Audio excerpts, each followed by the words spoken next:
Good morning guys, kasabong Los Angeles Mindanao, lalo na sa inyo aking mga followers, aking mga viewers, aking subscribers dito sa aking channel YouTube Kaliwa sa TV. Sa umaga na ito ngayon, magbigay naman ko konting tips sa inyong mga baguhan pa lang tungkol sa kaalaman ko sa pagpili sa gagamitin nating babae lalaki na pagparis-parisin natin parang hindi tayo logi sa ating ginagastos na ang kanilang kinalabasan mga maganda o record of performance. Bago po ipagpatuloy kasabong, ipakilala ko sa inyo itong hawak ko ngayong ilahin, babae. Linyada ito na Hatch breed. Kasi ang ina nito kulay pula Hatch, tapos ang ama nito yung winner ko nga sweater gray. Kaya ito na ang lumalabas na pagkakulay niya, pagkapula na pagkainahin. Kasi ang ina nito brown na pagkapula, tapos green legs ang paa. Ito siya na iba na blue legs na ang paa nito niya. Oh. Yan.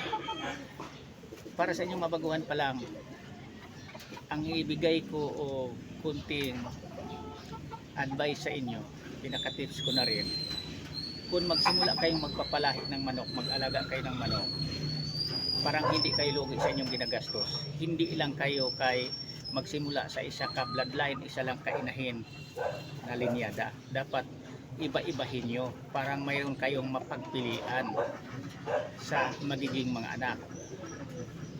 Pag magsimula na sila mangingitlog, lagyan nyo ng marking bawat itlog sa isa kainahin. Iba-ibahin din ninyo ang paglagay ng tanda, marking, parang mamonitor nyo kung alin sa kanila ang nag-produce ng mga lahi, mga anak na maganda ang record of performance. Tapos ang ipapares nyo yung lalaki din na may napatunayan na yung mga winner na. Yan ang pinaka-importante. Parang sigurado kayo nga may lumalabas sa una pa lang na palahi nyo na winning line, maganda ang record of performance. Yan ang pinaka-importante sa pag-alagag manok. Pagkatapos yung inahin na hindi maganda ang kinalabasan sa nagiging mga anak, alisin nyo na yan. Ang i-maintain nyo na padamihin yung inahin, mga lahi linyada na nagbigay ng mga magandang performance ang nagiging mga anak.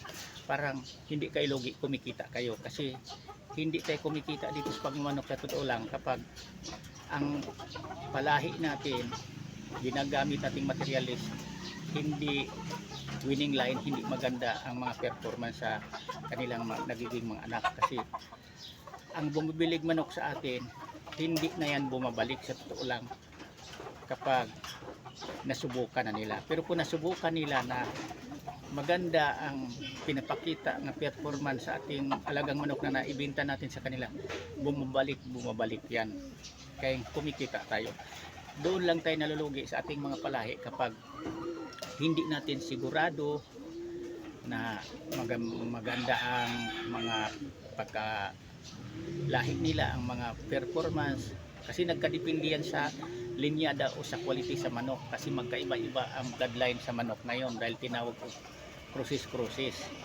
Kaya kung mag-crucis man tayo, magpapalahi tayo, kailangan siguraduhin natin na ang gagamitin talaga nating lalaki yung mga winner na may napatunayan na parang nakasigurado tayo. Tapos ang inahin din na i-maintain natin na yan ang ipapares natin ang papalahian sa lalaking winner, yung naglabas din ng mga anak na mga maganda record of performance. Yan ang pinaka-importante.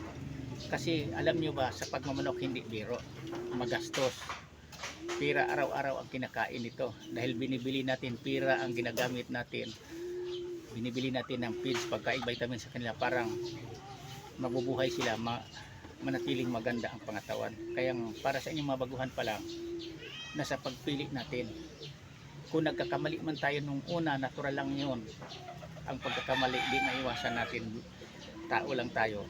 Pero yung pagkakamali natin yan, dapat doon din tayo matututo na sa sunod pipili na tayo ng alagaan natin na gagamitin natin kuha aglahi pang materialis na babae lalaki na maganda na ang kahit kanilang mga anak, ang mga record of performance, parang kumikita naman tayo sa ating pag-alagag manok. Kasi dito sa pag-alagag manok, hindi dapat natin itong ikakahiya kasi marangal, malinis na pamaraan na sa ating pagmamanok kahit kunti man lang, at least nanggagaling sa sarili nating pinaghirapan ang kinikita natin. Yan ang pinaka-importante. Kasi sa pagmamanok ko, may napatunayan na ito. Nung mga maliit pa ang aking mga anak, malaking na itulong ang aking mga alagang manok. Kasi nagbinta ako parang mabili ko ang pangailangan sa aking mga anak. Yan totoo. Pinaka-importante na ang pagmamanok natin dapat nakakatulong sa ating mga anak, sa ating pamilya. Hindi kay nagmamanok tayo, nag-alaga tayo manok na nakaperhisyo sa ating pamilya. Ang kailangan kung magmamanok tayo, dapat marunong tayo ditong magdala. Kasi kung hindi ka marunong magdala, nakakasira din ito sa ating pamilya. Mapabayaan mo yung mga anak, hindi mo maipagpatuloy ang pag-aaral nila dahil ginawa mong bisyo ang pagmamanok, lalo na kung mahilig ka sa industriya sa laro sa manok, nag-entry-entry ka, dapat marunong kang mag-control. Yan ang pinaka-importante. Kasi ako, tumagal ako sa industriya sa pag-entry-entry sa industriya sa laro sa manok at saka sa pagpapalahi dahil marunong akong magdala. At saka pinaka-importante, hindi ako bumabase sa pagmumukha lang sa isa ka manok sa postura. Ang binabasihan ko palagi, kahit hindi sa kapugian, basta lamang sa panalo kaysa talo. Yan ang pinaka-importante sa akin na pipiliin ko ang linyada sa mga manok na yan. Yan lang. Maraming salamat ulit sa pagnood. Thank you.